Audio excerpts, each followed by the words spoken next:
करना, ये ना हो कि 1:30 बजे मीटिंग खत्म हुई बाद में सब भूल गए ना, बल्कि हम तो ये नियत करके उठे कि हमारा यहाँ से जाना कि जाने के बाद में आइंदा इसको बहुत स्प्रेड करना है। कि किस बारे में स्प्रेड करेंगे? कि हमारे कॉन्स्टिट्यूशनल हुकूक के बारे में, और जो क्रिमिनल प्रोसीजर कोड के एतबार से जो चीजें इंशाल्लाह हमारे जमीन साहब इसके बारे में आगे बताएंगे, लेकिन जो जिस किस्म के भी हुकूक, चाहे वो कॉन्स्टिट्यूशन ने दिए हो, चाहे किसी कानून के एतबार से मिले हो, कि उन हुकूक की हिफाजत कौन कराएगा? हमारी निगाह हमेशा दूसरों की तरफ रहती है, और हमारी निगाह जब दूसरों की तरफ रहती है तो उसकी वजह से बाज़ दफ़ा ये होता है कि थोड़ा काम हो जाता है और बाकी फिर गुजराती में कहते हैं कि बोई भेगो थी गयो। मैं एक अजीब तजुर्बा में मेरा खुद का बताऊं कि गोधरा कांड के बाद में मौलाना उमर जी साहब को जब कोटा लगाकर अरेस्ट किया गया, तो अपनी ही एक तंजीम ने सीनियर काउंसिल जो राम जेठमलानी साहब है, उनके साथ में मीटिंग के लिए 2 वकीलों को दिल्ली बुलाया। तो उनमें से एक वकील ने ये उनको सजेशन दिया, राय दी कि साहब आप जो इतना सारा लीगल सेल का और लीगल असिस्टेंस का काम कर रहे हो, पूरे गुजरात के अंदर लोगों के लिए, लोगों को जमानत दिलवा रहे हो, लोगों के लिए रिहेबिलिटेशन वगैरह भी कर रहे हो, कि ये तमाम कामों के अंदर सिर्फ ये लीगल का काम ऐसा है कि जिसके अंदर आप बजाय मुसलमानों के हिंदुओं के जरिए से काम करा रहे हो, तो आप ये क्यों नहीं कर लेते कि आप वहां भी मुसलमान वकीलों को रोकें? तो उनके जो लीगल सेल के जो कन्वीनर थे, उन्होंने बड़ी बेरुखी के साथ में जवाब दिया, जिसको मैं कहता हूं कि ब्लंट जवाब दिया उन्होंने कि हमारा कोई काम मुसलमान से नहीं होगा, हमारा हर एक काम हिंदू से होगा। अच्छी बात है, जहां जरूरत होती है तो हिंदुओं को भी रखते हैं, लेकिन जहां तक आप खुद अपने इंसानों को एनकरेज नहीं करोगे, वहां तक आप ये मत समझो कि आपके काम हो जाएंगे। इसलिए आप लोगों से दरख्वास्त है कि इस मीटिंग को यहाँ पर 1:30 बजे पूरी न समझें, बल्कि अब हमारा काम शुरू हो रहा है, अब हमें आगे बढ़ के काम करना है, और इसका मैसेज हमारे हर एक सिटी, टाउन, विलेज, हमारे चौरे चौराहे पर इसका मैसेज पहुंचना चाहिए कि अल्लाह ने इस मुल्क के अंदर में हमारे लिए हुकूक के बारे में कोई कमी नहीं रखी।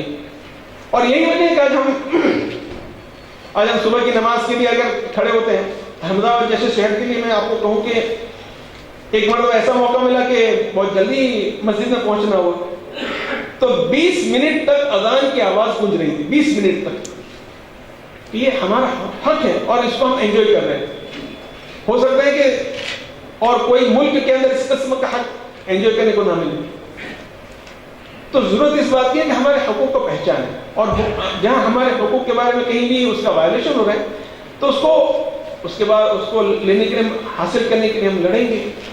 उसके लिए जो भी कानून ने जो रास्ते बताए उसके जरिए से जाएंगे।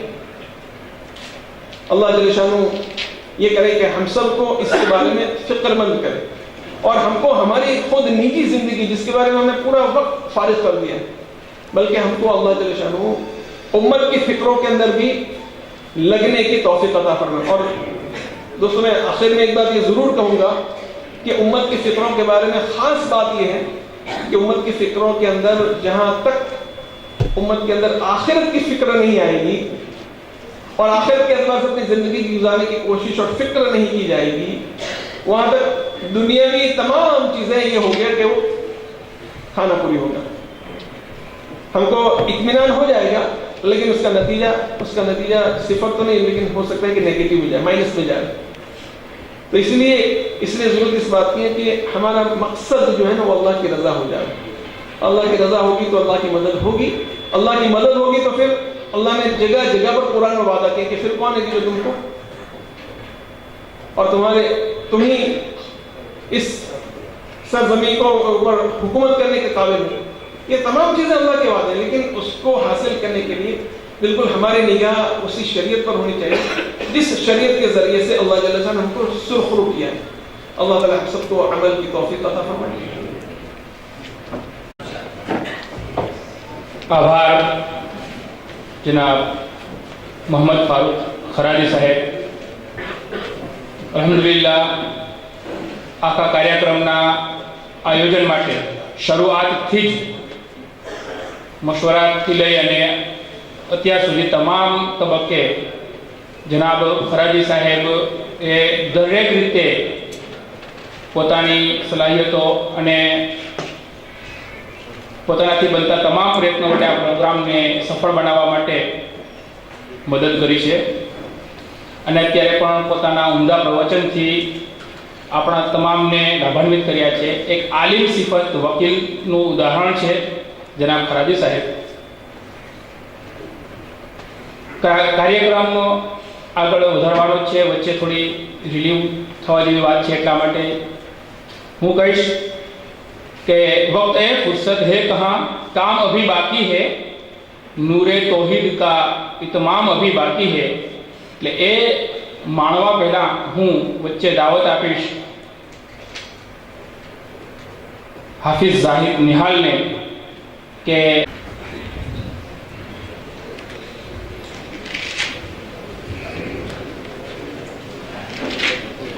السلام علیکم ورحمۃ اللہ وبرکاتہ.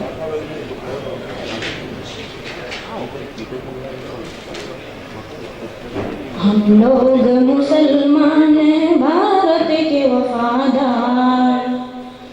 ہم لوگ مسلمان ہیں بھارت کے وفادار. ہم رہنم منزل ہمیں قافلہ سالار. ہم لوگ مسلمان ہیں بھارت کے وفادار.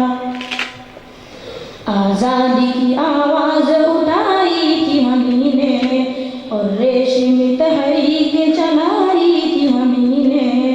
باپو کی صدا اونچی اٹھائی تھی ہمیں نے. اس ملک کی تقدیر جگائی تھی ہمیں نے. سچ پوچھو تو ہم لوگ ہیں اس ملک کے معمار. ہم لوگ مسلمان ہیں بھارت کے وفادار. ہم لوگ مسلمان ہیں بھارت کے وفادار. انگریزوں سے ہم لوگوں نے لڑ کے لڑائی آزادی بھارت کے لیے جان گوائی. سینوں پہ ہمیں لوگوں نے گولی بھی تو کھائی. ہر مار کا دیتا ہے گواہی میرے بھائی. مت بھول ہے واقعہ ناقابل انکار. ہم لوگ مسلمان ہیں بھارت کے وفادار. ہم لوگ مسلمان ہیں بھارت کے وفادار. صدپارہ دامان وطن کس نے سیا ہے. مینار قطب کا یہ بتا کس نے دیا ہے. تعمیر حسین تاج محل کس نے کیا ہے. یہ لال قلعہ ہم نے دیا ہے. شاہد ہے ہمارے کئی مسجد کئی مینار. ہم لوگ مسلمان ہیں بھارت کے وفادار. ہم لوگ مسلمان ہیں بھارت کے وفادار. ہم شاہ ظفر ہیں ہمیں بابر ہمیں اکبر. ہم شوکت و محمود ہمیں مدنی جوہر. اشفاق ہمیں ہے ہمیں ٹیپو ہمیں حیدر. دشمن سے رہے برسر پیکار سراسر. ہم ہی ہیں محبان وطن قاتل غدار. ہم لوگ مسلمان ہیں بھارت کے وفادار. ہم لوگ مسلمان ہیں بھارت کے وفادار.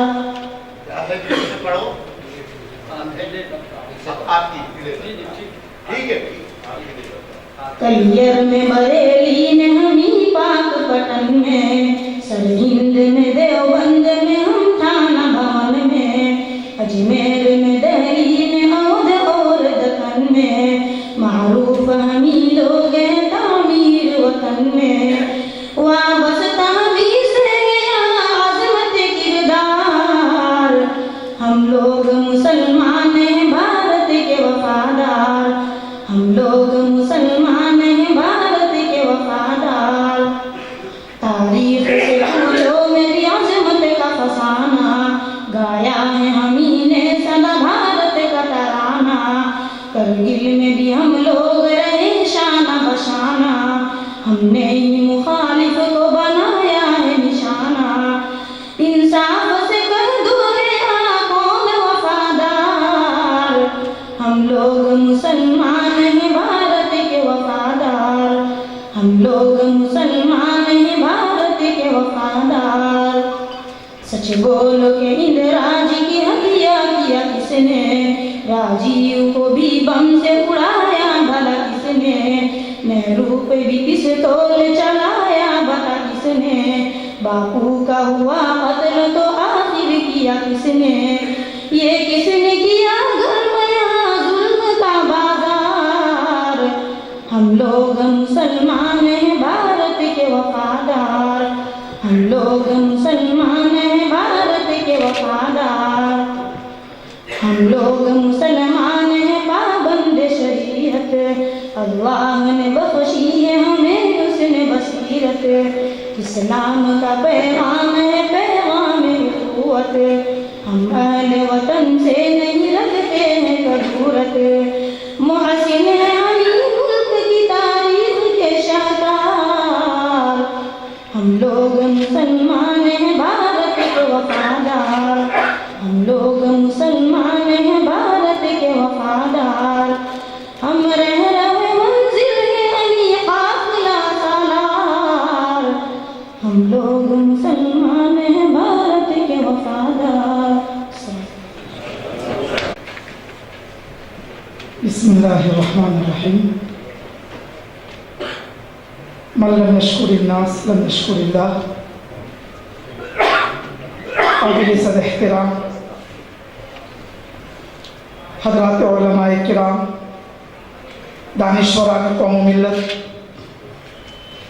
यकीनन आज के लम्हात हम सब के लिए मसरत और शादमानी के हैं कि जो कौम फ़िक्र व अमल के साथ ज़िंदगी गुजारती है वो तरक्की की राहों पर गामज़न होती है, और जो फ़िक्र व अमल को छोड़ देती है पस्ती उनका मुकद्दर बन जाती है। इकबाल ने किसी मौके पर बड़े दर्द भरे अंदाज में कहा था, और वो उस वक्त का तकाजा था कि क़ुव्वते फ़िक्र व अमल पहले फना होती है, क़ुव्वते फ़िक्र व अमल पहले फना होती है, तब किसी कौम की शौकत पे सवाल आता है। लेकिन आज के दौर में एक तालिब इल्म की ज़बानी तग़यीर यसीर को बर्दाश्त कर लीजिए और कहने दीजिए आज के हालात में कि क़ुव्वते फ़िक्र व अमल पहले बहाल होती है, क़ुव्वते फ़िक्र व अमल पहले बहाल होती है, तब किसी कौम की शौकत को कमाल आता है। मेरे दोस्तों, आज की ये महफिल फ़िक्र व अमल का संगम है। फ़िक्र व अमल में ताज़गी, बेदारी, फ़िक्र व अमल में रूहानियत पैदा कराने के लिए ज़रूरत होती है कौम के ऐसे रहनुमाओं की रहनुमाई की कि जिनकी रहनुमाई में हम अपनी फ़िक्र व अमल की कश्ती को पार लगा सकें। मुझे खुशी और बहुत ही खुशी है, और मैं आज के इस प्रोग्राम के सरबराह, आज के इस प्रोग्राम का दिमाग, आज के इस प्रोग्राम के मुंतज़िम आला हज़रत मौलाना मुफ्ती अब्दुल्ला साहब दामत बरकातुहुम को सलाम तक़द्दुस पेश करता हूँ कि आपने आज के मुल्क के हालात के अंदर हम जैसे गफलत की नींद सोए हुओं को बेदार करने की कोशिश की, और ऐसे मौके पर मुफक्किर कौम मिल्लत, मखदूम उलमा, हम सब के रहबर और रहनुमा और हम सब का धड़कता दिल हज़रतुल अल्लाम हज़रत मौलाना अब्दुल्ला साहब काकोदरवी दामत बरकातुहुम को सदारत की कुर्सी पर जलवा अफरोज फरमाकर हम सब की रहनुमाई के लिए आपको ज़हमत दी है। मैं हजरत की तबीयत पर अदालत का पासो लिहाज रखते हुए हजरत मुफ्ती अब्दुल्ला साहब की तरफ से सलाम तक़द्दुस पेश करता हूँ और आपका शुक्रिया अदा करता हूँ, और निहायत ही अदब और एहतराम के साथ सआदत रिलीफ कमेटी, उसके कारकुनान और उसके रहनुमा حضرت مفتی عبداللہ صاحب کی طرف سے دعوت پیش کرتا ہوں کہ آپ اپنے قیمتی اور ذری نصائح سے اس مجمع کو جو ہے رہنمائی بھی فرمائیں، مستفید فرمائیں۔ اسی کے ساتھ حضرت والا سے درخواست ہے کہ آپ جو ہے اپنے خطاب سے ہم سب کو مستفید فرمائیں۔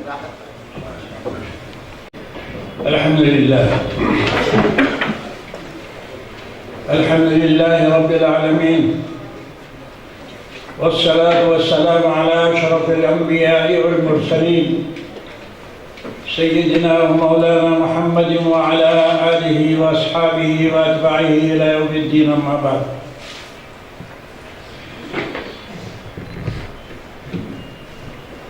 قابل احترام علماء کرام،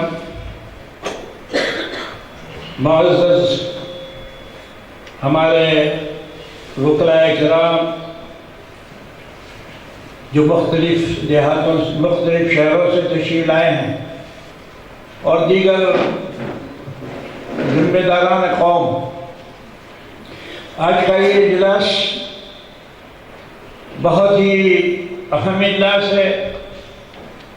حضرت مولانا مفتی عبداللہ صاحب رویز احمد برکاتہم العالیہ نے بر وقت ایک قدم اٹھایا ہے۔ ملک کے جو حالات ہیں، ان حالات میں اس کی ضرورت تھی کہ علماء کرام اور وکلاء حضرات اور قوم کے دوسرے ذمہ دار حضرات ایک جگہ پر جمع ہو کر اس مسئلے کو سوچیں کہ قوم جن مشکلات میں پھنسی ہوئی ہے اس کو کس طرح نکالا جائے، اس کا کیا حل پیش کیا جائے۔ قوموں کی زندگی میں ایسے حالات آتے رہتے ہیں، آزمائش کے دور سے قومیں گزرتی ہیں، لیکن اگر قوم حوصلہ نہیں چھوڑتی اور ان کے اندر ہمت ہوتی ہے تو پھر وہ ہر مشکل سے اپنے آپ کو نکال جاتی ہے۔ مجھے ٹھیک یاد ہے کہ ملک کے بٹوارے کے بعد مولانا ابوالکلام آزاد کی ایک تقریر ہوئی تھی دلی کی جامع مسجد میں، وہ چھپی ہوئی ہے دعوت انقلاب کے نام سے۔ اس میں مولانا نے مسلمانوں کو خطاب کرتے ہوئے یہ بات اس وقت کہی تھی کہ میں ہندوستان کے مسلمانوں سے یہ کہتا ہوں کہ تم اپنی ذات پر اعتماد کرو، اپنے حقوق کو حاصل کرنے کی ہمت اپنے اندر پیدا کرو۔ دنیا کی کوئی قوم آپ کے حقوق آپ کو نہیں دلوائے گی جب تک کہ آپ کے اندر اس کی طاقت نہ ہو، اور اگر آپ کے اندر مایوسی چھا گئی ہے، آپ بزدلی کا شکار ہو گئے ہیں، تو حضرت نے یہ جملہ فرمایا تھا کہ میں 20 کروڑ لاشوں کا کوئی علاج نہیں کر سکتا۔ یہ مولانا ابوالکلام جو امام الہند تھے، انہوں نے اس وقت یہ بات کہی تھی، اور مسلمانوں سے کہا تھا کہ مسلمان قوم کبھی بھی اپنے ایمان کے ساتھ ساتھ مایوسی کا شکار نہیں ہو سکتی۔ مسلمان قوم دل میں ایمان رکھتے ہوئے کبھی بزدل نہیں بن سکتی۔ حالات آتے ہیں اور گزر جاتے ہیں، بدلیاں آتی ہے، برس کر چلی جاتی ہے۔ مولانا کے بلیغ جملے اس وقت یہ تھے کہ کل ہی تو تمہارے قافلوں نے یا گنگا کے کنارے وضو کیا تھا اور تم نے اب تھوڑی سی چھیٹا چھاتی میں اپنے پائچے چڑھا لیے۔ بہت بلیغ انداز میں مولانا